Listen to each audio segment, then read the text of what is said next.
إن الحمد لله نحمده ونستعينه ونستغفره ونتوب إليه ونعوذ بالله من شرور أنفسنا ومن سيئات أعمالنا من يهده الله فلا مضل له ومن يضلل فلا هادي له أشهد أن لا إله إلا الله وحده لا شريك له وأشهد أن محمدا عبده ورسوله لا نبي ولا رسول بعده أما بعد. Hadirin wal hadirat rahimani wa rahimakumullah. Alhamdulillah, malam ini kita kembali bersama bermajlis di Masjid At-Taqwa yang semoga Allah Subhanahu wa taala berkahi. Dan pada materi yang telah lalu kita membahas tentang salatul istisqa. Alhamdulillah hari ini sudah nampak hujan di beberapa tempat walaupun tidak terlalu besar. Alhamdulillah setiap harinya ada hujan yang Allah turunkan. Ini merupakan bentuk kasih sayang Allah Subhanahu wa taala kepada kita. Dan apabila kita melihat hujan, maka doa yang diajarkan oleh Nabi sallallahu alaihi wasallam, Allahumma sayyiban nafi'a, semoga Allah memberikan hujan yang bermanfaat kepada kita semua. Dan pada pertemuan yang telah lalu kita membahas tentang 5 perkara yang Rasulullah sallallahu alaihi wasallam berlindung semoga tidak menjumpai 5 perkara tersebut, yaitu adalah wa in tasyi'al fahishatu fi qaumin, ketika kemaksiatan, perzinahan berkembang atau meluas di sebuah tempat, maka itu bisa menjadikan datangnya azab Allah Subhanahu wa taala. Maka malam hari ini ada nasihat yang penting kita perhatikan, yaitu berkenaan tentang pemuda dan pemudi, karena kemaksiatan lebih dekat dengan mereka. Maka kita sebagai, kalau bisa dikatakan sesepuh, yang kita persiapkan untuk generasi mendatang itu harusnya kita fokus terhadap para pemuda. Kalau sekarang kita ke masjid, itu yang mendominasi ya yang sudah menikah, yang sudah sepuh. Tapi kalau pemuda-pemuda ada hese ke masjid. Dan itu memang masa-masanya mereka tidak ada ketertarikan untuk datang ke masjid. 1 dibanding sekian yang datang ke masjid, yang senang di masjid, ngaji, bebersih masjid. Kebanyakan di situlah. Dan kita harus ketahui kenapa pemuda itu sangat disenangi oleh syaitan. Kalau sekarang kita lihat fikih. Fikih membahas tentang baligh. Laki-laki baliknya umur berapa? 15 tahun. Kalau perempuan 9 tahun. Tapi sekarang laki-laki baliknya bisa 8 tahun, bisa 9 tahun. Karena ada handphone. Yang dilihatnya syahwat. Kalaupun tidak buka aurat, tetapi hampir semua konten-konten itu menjurus kepada syahwat. Sebenarnya apa hubungannya? Karena ketika seorang itu balik, maka dicatat amal ibadahnya. Maka syaitan datang dengan bentuknya, dengan wasilah handphone ini, mempercepat anak-anak muda ini untuk cepat balik. Kenapa? Agar mempercepat menyesatkan pemuda. Yang tadinya harusnya balik itu katakanlah 15 tahun, dia lama menunggu setan itu sampai 15 tahun. Akhirnya setan itu putuskan untuk membuat anak itu bermaksiat di usia 10 tahun. Karena ketika dia balik, sudah amal ibadahnya Allah Subhanahu wa taala catat. Kemudian yang kedua, masa muda merupakan masa yang akan dipertanyakan oleh Allah Subhanahu wa taala. Kita akan bahas 5 perkara yang akan ditanyakan oleh Allah adalah tentang masa muda kita. Maka apabila masa muda itu rusak, tentunya dosa-dosa pun akan sangat banyak. Maka kita semua sebagai orang tua wajib memiliki perhatian terhadap para pemuda. Janganlah, nggak apa-apa Ustadz, mumpung kermora, emang usianya seperti itu, kerulina. Kalau kita biarkan, jangan sampai Masjid At-Taqwa 10 tahun, 20 tahun ke depan tidak ada lagi yang akan mengurus masjid. Karena masa mudanya tidak ditanamkan apa? Kecintaan kepada agama. Kita masih ingat masa-masa dahulu ketika orang tua kita membawa anjepret di lapang nagrak, Amal sigit mual ya. Sarariun beralih nyerokot sarung. Antri. Sholat eleng, cepret. Sekarang, ya mungkin itulah kita sekarang jadi di masjid. Walaupun dulunya kita benci yang punya masjid, ya. Galak teuing. Karena mereka tahu kalau mereka sudah tidak ada, siapa yang akan melanjutkan kita semuanya. Maka malam ini insya Allah kita akan bahas tentang pentingnya mendidik para pemuda. Hadirin rahmati dari Allah Subhanahu wa taala, masa muda adalah masa di mana tubuh kekar, kuat, keinginan sangat kuat dan juga mudah untuk bergerak. Karena masa muda itu belum ada yang terasa. Kalau berdiri sedikit kita sekarang cangkel. Jadi cangkeng. Dulu masih kuat nyapu karpet dari belakang, dari depan ke belakang. Sekarang baru 2 sok. Aduh, karasa encok. Maka masa muda adalah masa yang belum terasa itu semua. Wa quwwatil a'dha, tubuhnya masih kekar. Wa salamatul hawas, panca inderanya masih kuat. Maka daripada itu Islam memberikan perhatian kepada para pemuda. Rasulullah mengatakan, "Ightanim khamsan qabla khamsin." Perhatikan 5 perkara sebelum datang 5 perkara. Syababaka qabla haramika. Pergunakanlah masa mudamu sebelum datang masa tua. Wasihataka qabla saqamika.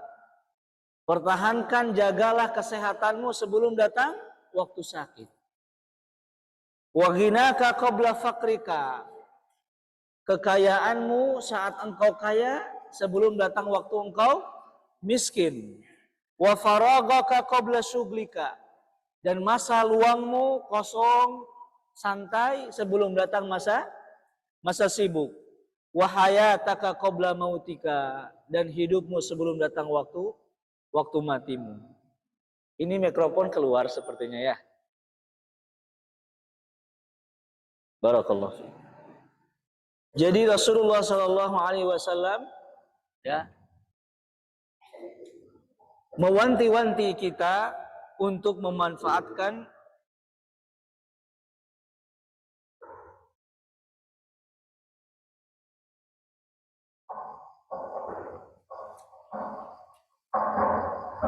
jazakallahu khair.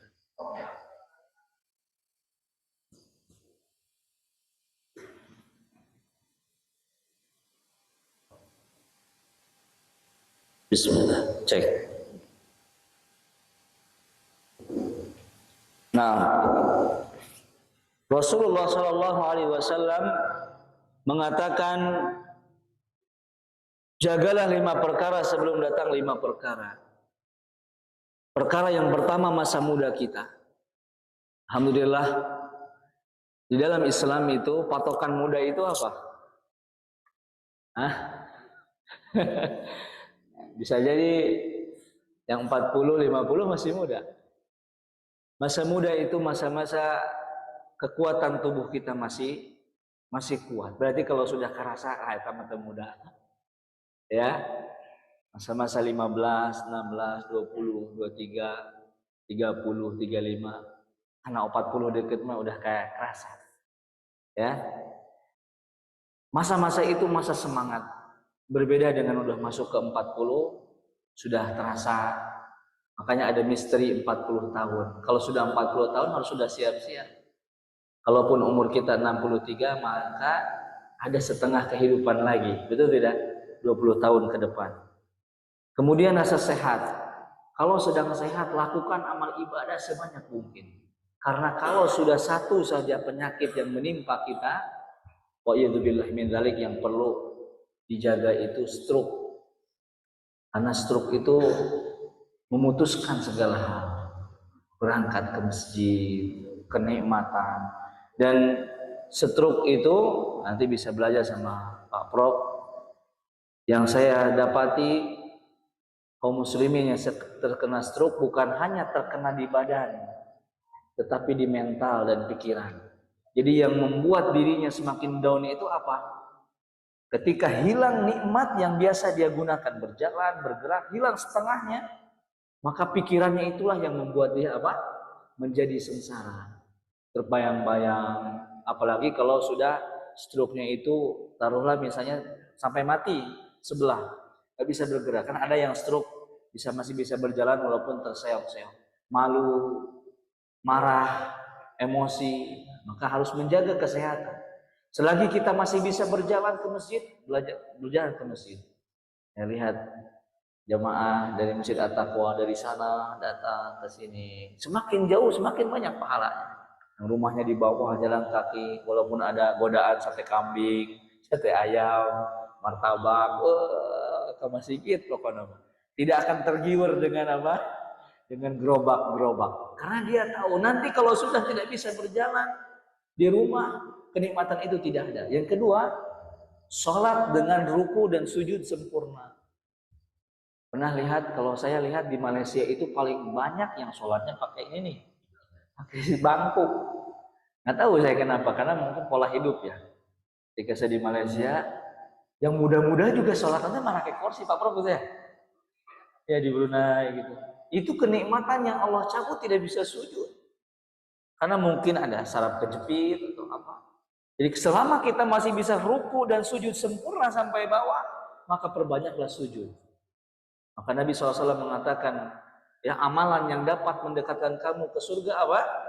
Ya Rasulullah SAW, ya Rasulullah, aku ingin, ya kata Nabi SAW, apa yang engkau mau wahai sahabat? Saya lupa nama sahabatnya. As'alullaha murafaqataka fil jannah. Ya Allah, aku meminta kepada Allah untuk menemanimu di surga. Jadi keinginan sahabat itu hanya satu, gimana nanti caranya di surga itu menemani Rasulullah. Apa kata Nabi SAW? Kalau engkau mau menemaniku di surga, salah satunya apa? Perbanyaklah bersujud. Maksudnya apa itu? Sholat. Kalau kita masih bisa sujud, Pak, Bu, banyakkan sujud. Karena yang tahu nikmatnya sujud, ketika kita tidak bisa lagi bersujud, ternyata itulah kenikmatannya hakiki. Kalau masih bisa ruku rada panjang sedetik, pas naik i'tidal, aja senut-senut dibekam lah. Jogging ya, kekelilingan untuk merenggangkan otot. Kalau sujud ada karasa, liur, kunang-kunang, wah darah tinggi, keduran. Karena itu nikmat. Bahkan di dalam gerakan sholat, Allah memberikan kepada kita manfaat-manfaat, keajaiban-keajaiban gerakan sholat. Makanya orang yang jarang sholat itu berpenyakit.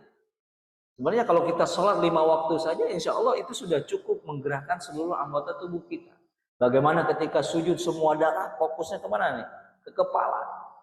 Itu luar biasa manfaatnya kalau mau dikaji dari segi kesehatan. Maka selama kita masih sehat, maka gunakan kesehatan itu sebelum datang waktu sakit. Wa ghinaka qabla fakrika. Dan masa kayamu sebelum datang waktu miskin. Tadi saya berbicara di motor sama Ustaz Faiz dari Cisaat sampai ke LKHI, sampai ke rumah. Kita kalau sedang miskin banyak keinginannya. Kalau kita nggak punya uang, pengennya banyak, betul tidak? Pengen beli ini, pengen beli ini. Saya kalau punya 1 triliun, insya Allah bangun pesantren, bangun masjid, bangun apa. Namun nggak seboga mah moal. Ya apa tidak? Sekarang itu banyak keinginan kita. Insya Allah saya mau, ya Allah lamun boga duitnya, nya masih hiji kayak anak yatim saya gitu. Itu mah pas miskin. Karena kalau udah kaya tuh beda. Aduh, hayang jalan-jalan ke Turki, hayang jalan-jalan ke Swiss, hayang jalan-jalan, betul tidak? Hayang beli tanah, hayang beli emas, hayang beli imah, beda. Ya kan? Jadi banyak pikirannya. Makanya kalau yang sudah kaya, kekayaan itu cepat-cepatlah gunakan di jalan Allah Subhanahu wa taala. Apa kata Allah Subhanahu wa taala? Ya ayyuhalladzina amanu la tulhikum amwalukum wala auladukum an dzikrillah. Wahai orang-orang yang beriman, jangan sampai anak-anak hartamu dan anak-anakmu melalaikanmu. Wa may yaf'al dzalika fa ulaika humul khasirun. Karena yang melakukan itu dialah orang merugi. Kemudian apa? Wa anfiqu mimma razaqnakum min qabli ayyatiya ahadakumul maut. Maka infakkanlah sebelum datang waktu kematianmu. Ya kan? Kalau sudah datang kematian apa? Laula akhartani ila ajalin qaribin fa asaddaq wa akum minas solihin. Kalau sudah dekat nih, ada kisi-kisi besok meninggal jam 5. Ya harta penting itu bikin kan itu, bikin kan itu. Tetapi ternyata datangnya jam 9. Karena siap-siapkan infak sudah rahimahullah. Terjadi. Betul tidak? Maka kalau kita kaya, bismillah, mudah-mudahan kaya raya sadayana Allah berikan kerajaan dunia bagi antum semua. Tapi gunakan untuk apa? Untuk kebaikan. Kalau kita sudah punya harta, cepat-cepat harta ini gunakan dalam kebaikan. Karena apa? Kalau kita sudah menjatuh miskin atau tidak punya harta, maka sudah tidak ada lagi kesempatan. Kalau kita punya uang, punya harta, punya kelebihan, segera infakkan. Penyesalannya kalau sudah miskin balik lagi. Aduh, lamun boga duit mah nya ibadah haji, benernya genangannya umroh. Nah, kalau teu boga duit tah. Lamun boga duit mah moal kadinya. Nama umroh saya 34 jutanya, horeamnya. Saya mah mau eta we salat subuh, cicing di masjid, tika suruh cek ustad oge menang umroh anu kitu teh. Ka dieu we, ka Masjid At-Taqwa. Umroh ka ditu mah henteu. Kenapa? Karena sudah punya uang, hitungannya semakin kaya, semakin perhitungan. Betul atau tidak? Maka gunakanlah kekayaanmu sebelum datang waktu fakirmu. Dan waktu luangmu sebelum waktu sibukmu. Kalau ada luang waktu pengajian, sama sigit, gunakan. Karena kalau sibuk, susah. Kita tahu bahwa orang-orang yang tinggal di Masjidil Haram itu tidak semua sholat di Masjidil Haram. Walaupun jaraknya dekat. Siapa yang pernah lihat di terminal bus, di bandara, di kereta, tempat mana yang paling banyak orang tidur menunggu kendaraan? Musola. Kereta itu jam 5, ya kan? Atau jam 7 isuk, jam 4 sudah datang. Tidurnya di mana dulu? Kamu sholat. Azan, apakah ikut sholat? Salare di mana tah? Itu di teras. Sholat apa? Sare-sare. Ini menunjukkan bahwa hidayah itu mahal. Walaupun orang di dalam masjid belum tentu dia sholat. Di samping masjid belum tentu sholat. Betul tidak? Nah, yang sibuk-sibuk komode. Kalau sibuk mah. Aduh sibuk. Oh, artis-artis. Apakah aya waktu sholat? Jam 4 nges di make up. Acara setengah genep. Naik sholat maghrib dicuci itu kan. Make up. Nah, betul tidak? Di make up dari 2 jam. Kewe sholat teh lamun sholat gitu ke jam 10 puting balik ke imah. Sibuk. Maka kalau kita nganggur, gunakanlah waktu nganggur itu untuk apa? Untuk akhirat. Al-Imam Hasan Al-Basri mengatakan, kalau kamu dikalahkan oleh manusia dalam perkara dunia, kamu kalahkan dia dalam perkara akhirat.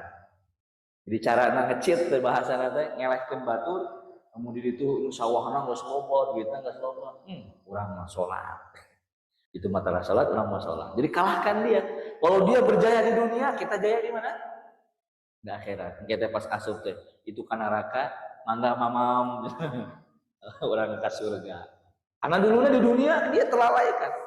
Mewah rumahnya sana. Bahkan di rumahnya sudah ada musola leutik.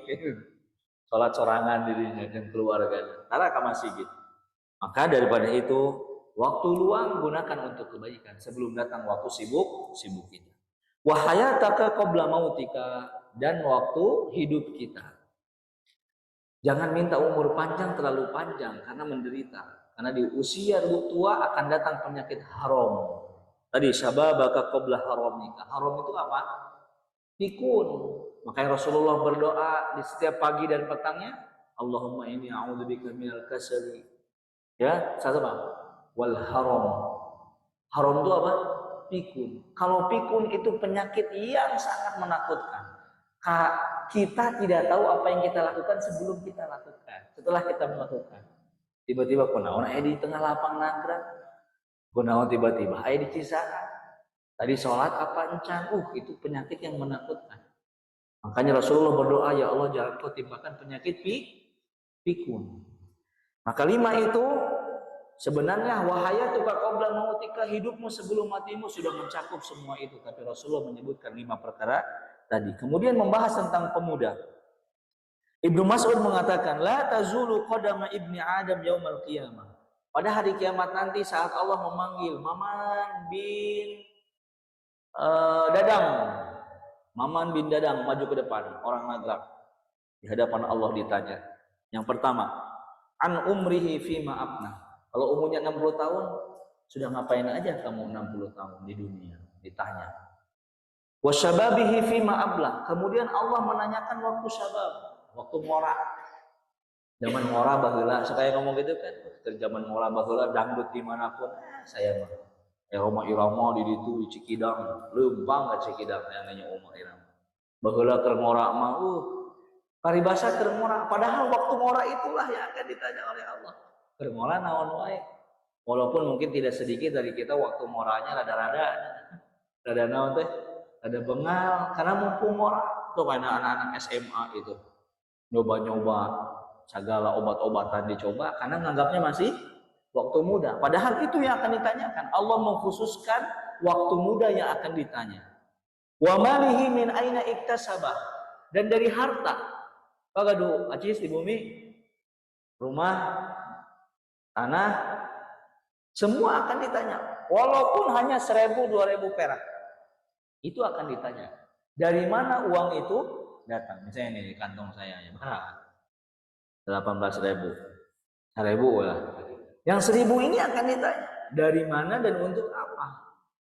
Makanya jangan heran dulu para sahabat itu pengen cepat miskin. Biar selesai urusan. Kenapa? Karena dia infakkan terus. Tapi ternyata setiap diinfakkan malah bertambah. Saya pernah ceritakan kisah Abdurrahman bin Auf yang dia membeli kurma kota Madinah terkena musibah. Semua kurma busuk, gagal panen. Puluhan ton. Akhirnya kasihan lihat kota Madinah, para penduduknya panennya gagal. Karena Abdurrahman bin Auf banyak hartanya. Kata Abdurrahman bin Auf, saya akan beli semua kurma busuk ini. Dibeli. Yang yakin duit. Setelah dibeli kurma itu, tiba-tiba datang kafilah dari Yaman, datang ke kota Madinah menanyakan tentang kurma busuk. Karena ternyata di sana, di negeri Yaman, ada sebuah penyakit yang tidak bisa disembuhkan kecuali memakan kurma busuk. Akhirnya dibeli dengan berlipat-lipat harga. Jadi si kurma busuk itu tadi mau dipakai. Dengan ayaan, arek beli dan dihargai dengan berlipat-lipat harga. Yang tadinya mau menghabiskan uang, uangnya berlipat-lipat. Seperti itu. Sampai-sampai ketika ada peperangan, butuh berapa saja dibagikan. Unta-unta yang isi emas-emas dibagikan, tapi datang terus. Makanya Abdurrahman bin Auf mengatakan bahwa apakah nanti dihisab paling lama? Iya, paling lama. Tetapi sangat mudah menjawabnya. Antum punya uang 1 triliun, bejakeun 500 miliar nah jangka masjid, 500 miliar anak yatim. Beres 2 detik ngomong lagi. 1 triliun ke mana? 500 nah ke masjid, 500 nah ke anak yatim. Mangga ke surga. Beres. Kurboga 10.000, 1.000 nah ditanya, 2.000 nah jang wudhu, 3.000 nah jang ngopi teh salat deui. Nya 2.000 nah deui, 10.000 teh mending tadi 1 triliun 500 miliar nah kadi itu 500 miliar kadi 2 menit 2 detik nu iya 10.000 teh loba teuing hisabna. Maka konsepnya mereka itu sangat tenang karena apa, dia tahu wa malihi min aina iktasaba, hartanya dari mana ya, saya datang dari perdagangan, dikemanakan, diinfakkan, selesai. Kita punya harta sedikit tapi hisabnya bisa lama karena kita gunakan untuk kelalaian dan kemaksiatan kepada Allah Subhanahu wa taala. Wa fima anfaqah, dan kemana hartamu diinfakkan. Di sini Rasulullah mewasiatkan orang yang berhak mendapatkan kebaikan itu keluarga kita. Ya, ibda biman ta'ul. Kalau mau jadi orang baik, baik itu kepada keluarga. Ulah keluar mah royal, alika dulu sorangan, pendit, oret. Jangan, justru orang yang terdekatlah yang harus apa? Yang mendapatkan, kan biasa gitunya. Namun ayat 3 bersaudara, 4 bersaudara, yang satu kaya, kadang-kadang adina 2 mah di bantu-bantu acon. Tapi kalau ke orang lain mah royal. Betul tidak? Padahal Rasulullah mengatakan ibda biman ta'ul. Mulailah dari yang terdekat. Saudara-saudara yang terdekat dulu. Ya. Jadi mudah kita mengatakan, dan sedekah yang diberikan kepada orang terdekat mengikat apa? Mengikat persaudaraan dan memberikan pahala yang berlimpah. Berbeda kalau kita kasih ke orang lain yang tidak ada hubungan keluarga, hanya sekedar manfaatnya dia. Tapi kalau untuk keluarga kita, maka akan ada apa? Saling kasih sayang. Wa madza amila fi ma alima. Ini berat. Dan apa yang dia lakukan dari ilmunya. Kalau kita sudah tahu ilmunya, pek ngalakukeun, melanggar dari ilmu kita, maka itu sangat berat. Ya ayyuhalladzina amanu lima taquluna ma la taf'alun. Wahai orang-orang yang beriman, kenapa kamu melakukan sesuatu yang tidak, ya, kamu tidak melakukan sesuatu yang kamu katakan. Minta sholat te sholat, minta soleh te soleh, sudah tahu hukumnya haram tetap dilakukan, itu berat. Kemudian hadirin rahmati Allah Subhanahu wa taala, Rasulullah Shallallahu alaihi wasallam ketika ada pemuda, Rasul itu sangat menyayangi para pemuda, dan cara menasihati pemuda yang paling mudah adalah ketika naik kendaraan. Itu yang dilakukan Rasul. Jadi Rasul itu kalau ayah budak nu rada bengal, hese, atau budak soleh anu yang dinasehatan, maka naikkan kemana? Ke kendaraan. Dan Rasul menasehati sahabat yang pemuda-pemuda rata-rata di mana? Di belakang kendaraannya. Seperti salah satunya Ibnu Abbas. Ibnu Abbas radhiyallahu taala anhu, kuntu radifan Nabi SAW. Aku pernah dibonceng. Ayeuna antum ya, Pak Jokowi arek meresmikeun tol. Keur di jalan teh Pak Jokowi teh kita set si non teh kaca mobil teh set ngagoran Mang Nanang bangga deh Pak Jokowi ya Pak Jokowi diasup mun geter anu di jero kieu teh betul enggak beda aja tukang angkot asup sangeuk ini Pak Jokowi buka kacanya set Mang Nanang baheula nya babaturan kerjaan iya nanti bos iya nanti jati kemudian mengadang masuk di Jawa Tengah antum ke presiden pas pampres kiri kanan betul tidak? Sekarang bagaimana kalau kita di belakang Rasul, ini Rasul utusan Allah, senang tidak? Apalagi jalannya itu apa? Di hadapan orang banyak, mana jumpa Jokowi. Pada hari jelema kampung mah bawa mobil, karat boga mobil, lamun arek lempang teh si kaca teh tukang kahareup buka kabeh. Betul nggak? Di kampung karat meuli Avanza, arek ngalewat teh dibuka kabeh, nu hareup dibuka kabeh dibarukaan. Hayang naon? Katingali urang na mobil. Di mobil teh di tengah teh dalapanan kan kieu. Yang penting mah nyahueun sakampung teh urang boga Avanza. Betul atau tidak? Jadi itu di Parung Kuda di dieu. Parung Kuda mah gitu karena menen jarang boga punya Avanza jarang. Kenapa dibuka? Karena ingin dilihat siapa dengan siapa dia, betul tidak? Sekarang lagi kita lihat bagaimana sahabat itu dinaikkan oleh Rasulullah di belakang kendaraannya, dilihat sama anak-anak yang lain. Masya Allah, antum bisa naon? Bisa naik di Rasulullah. Ada perasaan bangga tidak? Bangga. Kita punya motor, motor badag, naikkan weh budak. Mun bunga nanya, barudak. Maka cara menasihati anak muda nu rada-rada hese di tahna, bawa jalan na motor, na mobil. Karena pada saat itu dia senang dan mudah untuk dia apa? Dinasihati. Maka Rasulullah menasihati Ibnu Abbas, ya gulam, wahai anakku, pakai lagi anakku. Jangan kasep, salah jangan gorengnya gitu, jangan kasep. Hayang maneh teh jadi jelema bener. Akhir di jalan teh mikir. Karena ada perasaan. Jadi Rasulullah sangat perhatian sama pemuda karena tahu sahabat-sahabat seperti Abu Bakar, Umar kan sudah sepuh, betul tidak? Kalau mereka meninggal yang akan melanjutkan siapa? Nanti ada Ibnu Mas'ud, ada Ibnu Abbas, ada Ali bin Abi Thalib. Iya kan, Usama bin Zaid, itu mereka anak-anak muda yang dulunya masih kecil-kecil. Walihada harasa sahabat, begitu juga sahabat. Sahabat Nabi SAW itu mereka sangat perhatian. Wa kana kama jaa an Abi Sa'id Khudri radhiyallahu taala anhu kana idza ra'a asy-syabab. Rasulullah apabila melihat para pemuda, Sa'id Al-Khudri apabila melihat pemuda, marhaban bi wasiyati Rasulillah. Selamat datang nih orang-orang yang diwasiatkan oleh Rasulullah, para pemuda, digandeng. Ausana Rasulullah sallallahu alaihi wasallam an nuwasi'a lakum fil majlis. Sok masuk. Anggap aja rumah sendiri. Ayo, masuk. Jadi menganggapnya sebagai bagian dari apa? Keluarga. Kemudian hadirin rahmati Allah Subhanahu wa taala, beliau mengatakan kalian adalah generasi penerus. Kalau kita meninggal, kita sudah tidak ada, maka kalian yang akan menggantikannya. Kemudian juga hadirin rahmati Allah Subhanahu wa taala, beliau mengatakan, wahai pemuda, kalau kamu butuh apa-apa, ngomong ke saya. Itu perkataan yang sangat luar biasa bagi pemuda. Makanya kalau yang tadi punya harta kekayaan banyak dan yang nikah lagi, jangan nikah lagi. Cari pemuda nu hayang kawinkeun. Daripada kita kawin kedua, setelah itu perang piring, mendingan ngawinkeun batur. Moal aya perang piring sok ayeuna. Karena hartanya banyak, di mana-mana tanuhna kawin deui. Bebeakan anjang pamajikan ngora pek 3 bulan geus perang, panci segala skala luar. Mending punya uang mah apa? Cari pemuda anu hayang kawin, nu bobogohan di nagrak, bawa ka masjid kawinkeun. Kawinkeun. Nu hayang kawin ke ketok imah. Saha nu hayang kawin sanagrak datang ka imah.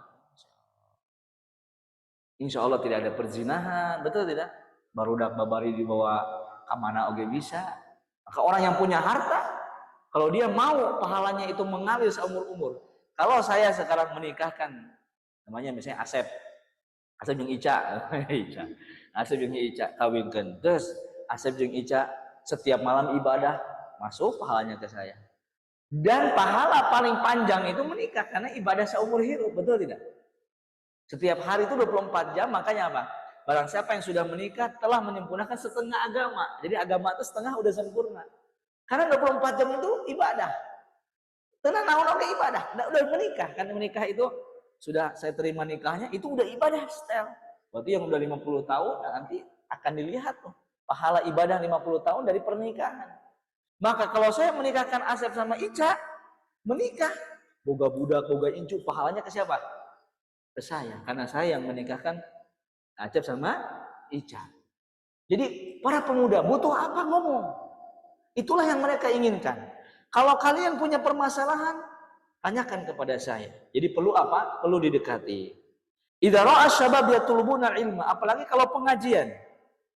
Mendekat semuanya, karena kalian adalah calon orang-orang yang akan menerangi kegelapan. Maksudnya apa? Generasi penerus. Kalian adalah baju-baju yang baru, hati-hati yang bersih. Maka dekatkanlah. Nah, kalau kita kebalik sekarang, lamun sholat di masjid budak di tukang, ya kan? Harusnya budak diharap. Kenapa? Karena generasi penerus. Karena nanti kalau dia ke tukang, tak karena gerak kadinya. Lapangan mereka masjid, betul tidak?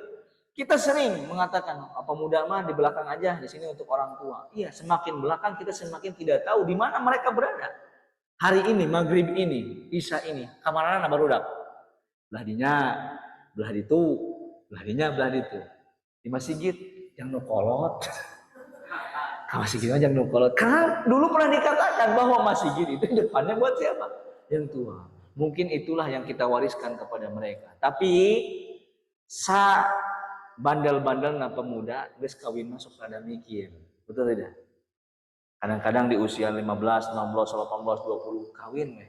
Ilmu agama teu boga mikir ku bodoh teh nya. Betul tidak? Udah punya anak mikir lagi. Malu di hadapan anaknya. Memang di usia muda itu hayangnya mau batur we. Setelah menikah mah baru eling. Aduh, jangan kieu dengarannya. Rabi teh kudu aya ilmu. Nah, kalau ada anak-anak yang agak nakal, harapanna kawinkeun we buburu. Ambil rada mikir gitu kan. Nah, jadi hadirin rahmati Allah Subhanahu wa taala, sambut para pemuda. Kemudian yang berikutnya, ya ma'syaras syabab, idtanibu syababakum, wahai para pemuda, gunakanlah waktu muda kalian. Kata Amr bin Asy-Sya'bi, ini seorang orang soleh di zaman dahulu mengatakan, dulu aku ketika muda, falam tamurru bi lailatun illa wa aqra'u fiha alfa ayat. Pas aku masih muda dulu, tidak ada satu malam kecuali aku membaca minimal 1000 ayat kermodal. Wa inni la aqra'ul baqarah fi rakaat. Ketika aku sholat satu al-baqarah sarakaat. Bermuda kene. Wa inni la asumu asyhurul hurum, dan saya selalu puasa pada bulan-bulan haram. Bulan haram itu apa saja? Zulqa'dah, Zulhijjah, Muharram dan Rajab. Itu puasa. Wa thalathata ayyamin min kulli syahr. Ketika saya muda juga saya selalu merutinkan puasa 3 hari setiap bulan. Ayyamul bid. Wa itsnaini wal khamis, dan juga puasa Senin Kamis. Itulah pemuda karena mumpung masih muda. Kemudian nasihat yang berikutnya, ya ma'syaras syabab, ittaqullaha ya ma'syaras syabab, unzuru mimman ta'khuduna hadhil ahadits fa innaha min dinikum. Wahai para pemuda, bertakwalah kepada Allah, pilihlah guru yang baik. Karena mereka itu butuh guru, betul tidak? Butuh pembimbing. Nggak apa-apa kalau kita nggak bisa mengurusi negara terlalu besar, ya ngurusin pemuda aja. Demi Allah, urusan pemuda itu nikmat kalau jaradi KB. Kadang-kadang suka kecewa, saya punya santri 20 menjadi hiji. Alhamdulillah hiji oke, ulama, ya tidak. Karena mengurusi pemuda itu termasuk amalan yang luar biasa. Dari pemuda itu akan lahir anak-anak, akan membimbing istri. Bisa jadi dari 20 pemuda ada pemimpin di antaranya. Betul tidak? Maka kalau kita punya kesempatan, punya skill, punya kemampuan mengurusi pemuda, ada remaja masjid, olah remaja masjid. Ada di sekolah remaja-remaja atau santri-santrinya, siapa saja. Atau di rumah kita ada pemuda, gerakan. Khusus untuk para pemuda, bukan pemudi, pemuda mah kudu loba gawe. Jangan terlalu banyak diam. Molor we hayo, lah, siram. Hudang, gak macul. Gitu. Jadi si ototnya itu harus apa? Digerakkan. Ulah enak mah. Yuri, gelut. Cicing mah di kamar, tara kemana-mana. Saya Ustaz murang kali abdi mah tara kemana-mana. Di jero teh. Keluar teh. Iya, tinggal digerak. Lamun ninggalin na TikTok, saya baru itu bikin TikTok tuh, saminggu kamari. Terus geuleuh ya.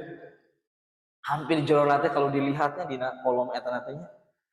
Pemuda-pemuda itu ngomongnya geus di awewe-awewe ke. Lalu nak gitu nya. Eta teh gobating di kamar. Era keluar, sikat WC sikat. Ibu-ibu yang punya pemuda di rumah langsung di kamar wae. Tuh aya genteng turunkeun naikeun. Turunin naikin lagi. Iya.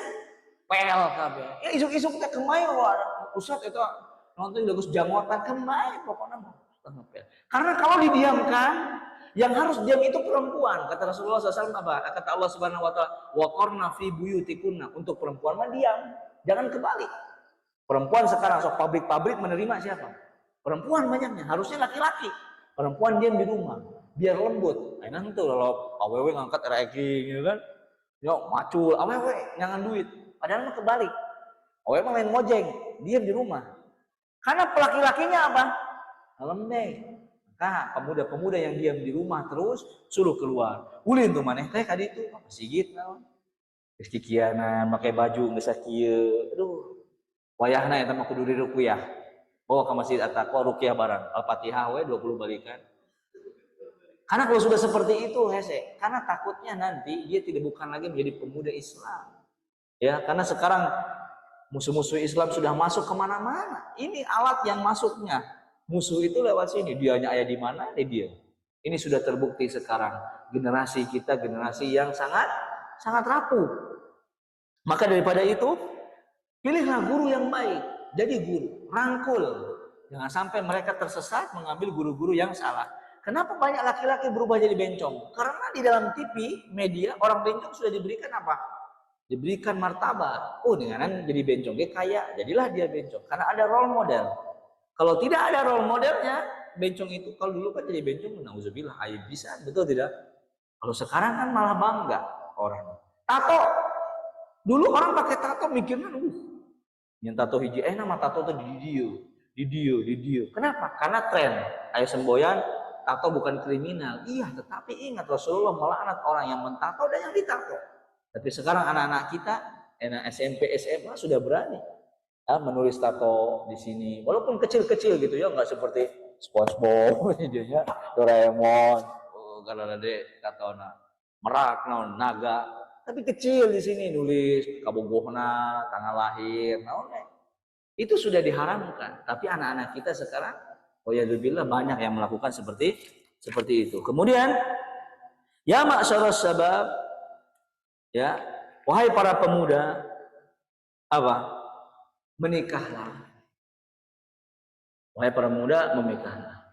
Menikah itu adalah cara bagaimana menjaga kehormatan. Walaupun tidak sedikit yang sudah menikah juga ya masuk ke dalam kemaksiatan. Minimal anak-anak kita kalau misalnya sudah cukup usianya menikah, menikahlah. Dan untuk perempuan, mudahkanlah pernikahan. Rasulullah mengatakan sebaik-baiknya wanita yang murah maharnya. Kenapa? Walaupun murah maharnya, insya Allah Allah berkahi. Jangan geus mah pemuda teh nganggur, ya tidak.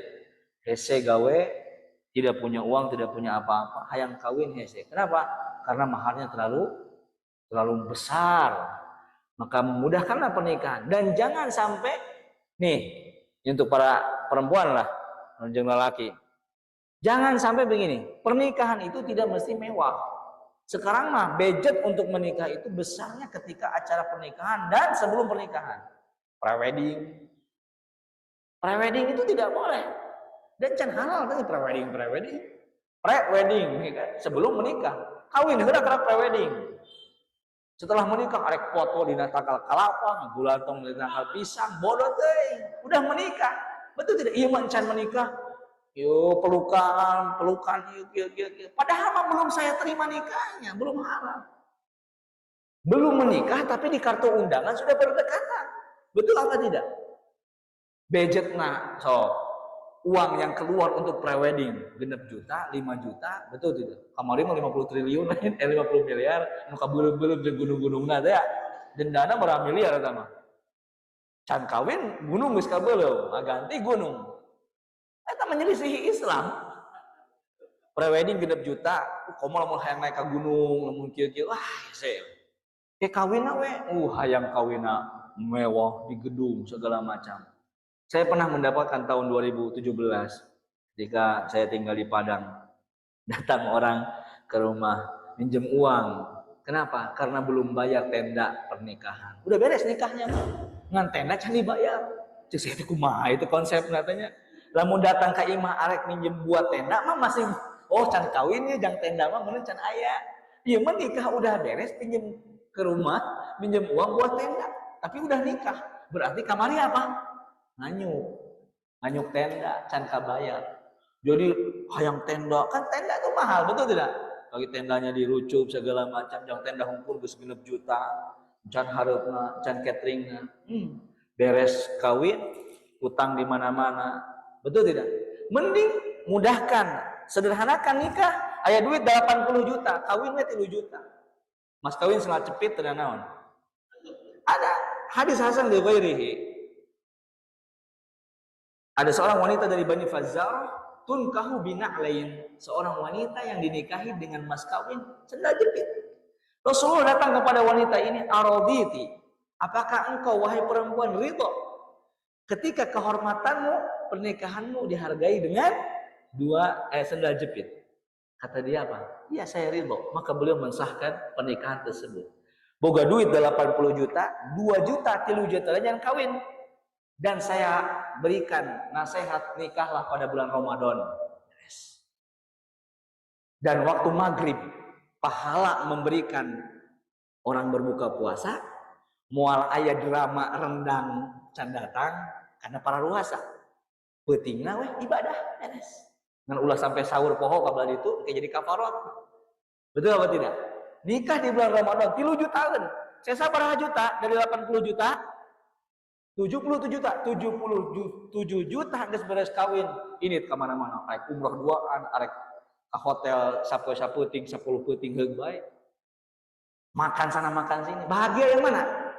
Apakah nikah dengan hutang ataukah setelah menikah 77 juta dan jalan-jalan duaan? Nah, pilih di mana? Gak ada yang dipilih dan calonnya can aya. Ya tidak. Jadi mudahkanlah nikah. Jangan mahal-mahal, ya. Ini untuk wanita. Jadi jangan sampai dimahalkan. Dan untuk para pemuda, kalau ingin apa? Kalau ingin mudah dalam kehidupan dan terhindar daripada apa?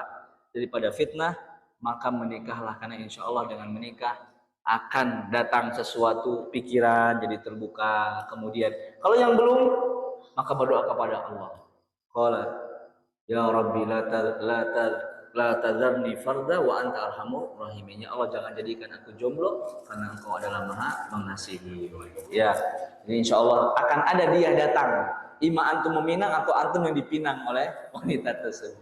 Ya, mudah-mudahan Allah Subhanahu wa taala menjaga para pemuda kita dan anak-anak kita yang para pemuda dan pemudi, Allah menjaga mereka sebagai generasi penerus, dan juga untuk para pemuda dan pemudi di Nagrak ini yang melanjutkan estafet kajian ini, yang melanjutkan kajian-kajian di masjid ini, yang memakmurkan masjid ini untuk menjadi orang-orang yang meramaikan masjid, dan semoga Allah menjaga mereka dari segala mara bahaya, tipu daya dari musuh-musuh Islam, dan Allah memudahkan bagi mereka yang tidak memiliki pekerjaan, Allah mudahkan pekerjaannya. Wanita-wanita Allah jaga auratnya, Allah tutup segala aib-aib bagi wanita tersebut, dan Allah jaga kehormatannya. Dan semoga Allah memberkahi anak-anak kita menjadi anak-anak yang soleh dan solihah. Subhanakallahumma wa bihamdika asyhadu an la ilaha illa anta astaghfiruka wa atubu ilaik. Wassalamualaikum warahmatullahi wabarakatuh.